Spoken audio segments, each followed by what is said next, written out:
السلام علیکم۔ ایک نئے اسلامک ٹاپک کے ساتھ حاضر ہوں۔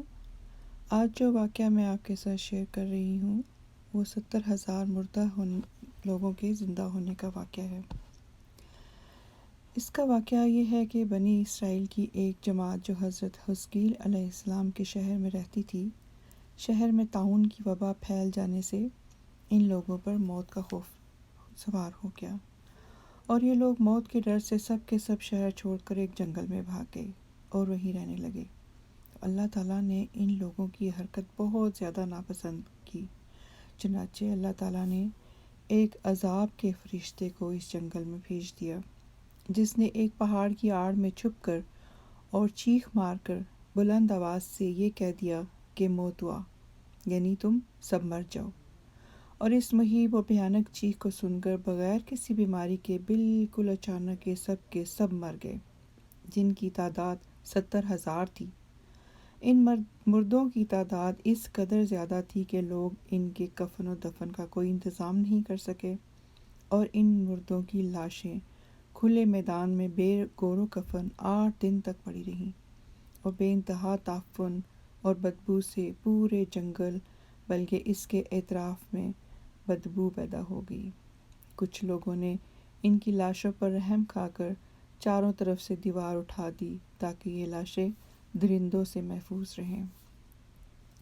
کچھ دنوں کے بعد حضرت حزقیل علیہ السلام کا اس جنگل میں ان لاشوں کے پاس گزر ہوا تو اپنی قوم کے 70,000 انسانوں کی اس موت ناگہانی اور بے گور و کفن لاشوں کی فراوانی دیکھ کر رنج و غم سے ان کا دل بھر گیا، آپ دیدہ ہو گئے اور باری تعالیٰ کے دربار دکھ بھرے انداز سے گڑ گڑا کر دعا مانگنے لگے کہ یا اللہ، یہ میری قوم کے افراد تھے جو اپنی نادانی سے یہ غلطی کر بیٹھے کہ موت کے ڈر سے شہر چھوڑ کر جنگل میں آ گئے۔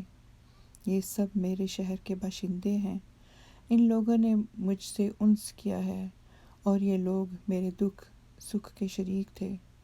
افسوس کہ میری قوم ہلاک ہو گئی اور میں بالکل اکیلا رہ گیا۔ اے میرے رب، یہ وہ قوم تھی جو تیری حمد کرتی تھی اور تیری توحید کا اعلان کرتی تھی اور تیری کبریائی کا خطبہ کرتی تھی۔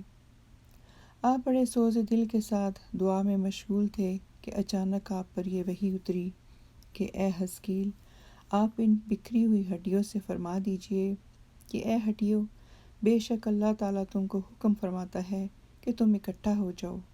یہ سن کر بکھری ہوئی ہڈیوں میں حرکت پیدا ہوئی اور ہر آدمی کی ہڈیاں جمع ہو کر ہڈیوں کے ڈھانچے بن گئے۔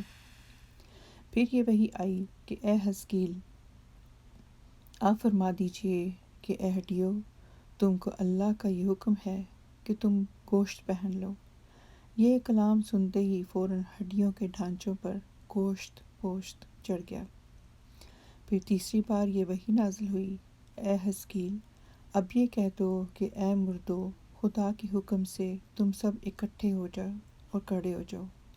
چنانچہ آپ نے یہ فرما دیا تو آپ کی زبان سے یہ جملہ نکلتے ہی 70,000 لاشیں دم زدن میں ناگہاں یہ پڑھتے ہوئے کھڑی ہو گئیں، سبحانک اللہم و بحمدک لا الہ الا انت۔ پھر یہ سب لوگ جنگل سے روانہ ہو کر اپنے شہر میں آ کر دوبارہ آباد ہو گئے اور اپنی عمروں کی مدت بھر زندہ رہے، لیکن ان لوگوں پر اس موت کا اتنا نشان باقی رہ گیا کہ ان کے اولاد کے جسموں سے سڑی ہوئی لاش کی بدبو برابر آتی رہی، اور یہ لوگ جو کپڑا بھی پہنتے تھے وہ کفن کی صورت میں ہو جاتا تھا، اور قبر میں جس طرح کفن میلا ہو جاتا تھا ایسا ہی میلا پن ان کے کپڑوں پر نمودار ہو جاتا۔ چنانچہ یہ اثرات آج تک ان یہودیوں میں پائے جاتے ہیں جو ان لوگوں کی نسل سے باقی رہ گئے ہیں۔ یہ عجیب و غریب واقعہ قرآن مجید کی سورہ بقرہ میں خداوند قدوس نے اس طرح بیان فرمایا ہے۔ ترجمہ: اے محبوب، کیا تم نے نہ دیکھا انہیں جو اپنے گھروں سے نکلے اور وہ ہزاروں تھے موت کے ڈر سے، تو اللہ نے ان سے فرمایا مر جاؤ، پھر انہیں زندہ فرما دیا۔ بے شک اللہ لوگوں پر فضل کرنے والا ہے، مگر اکثر لوگ ناشکرے ہیں۔ آج کا یہ ٹاپک تھا، انشاءاللہ ایک نئی ٹاپک کے ساتھ حاضر ہوں گے۔ دعاؤں میں یاد رکھیے گا۔ اللہ حافظ۔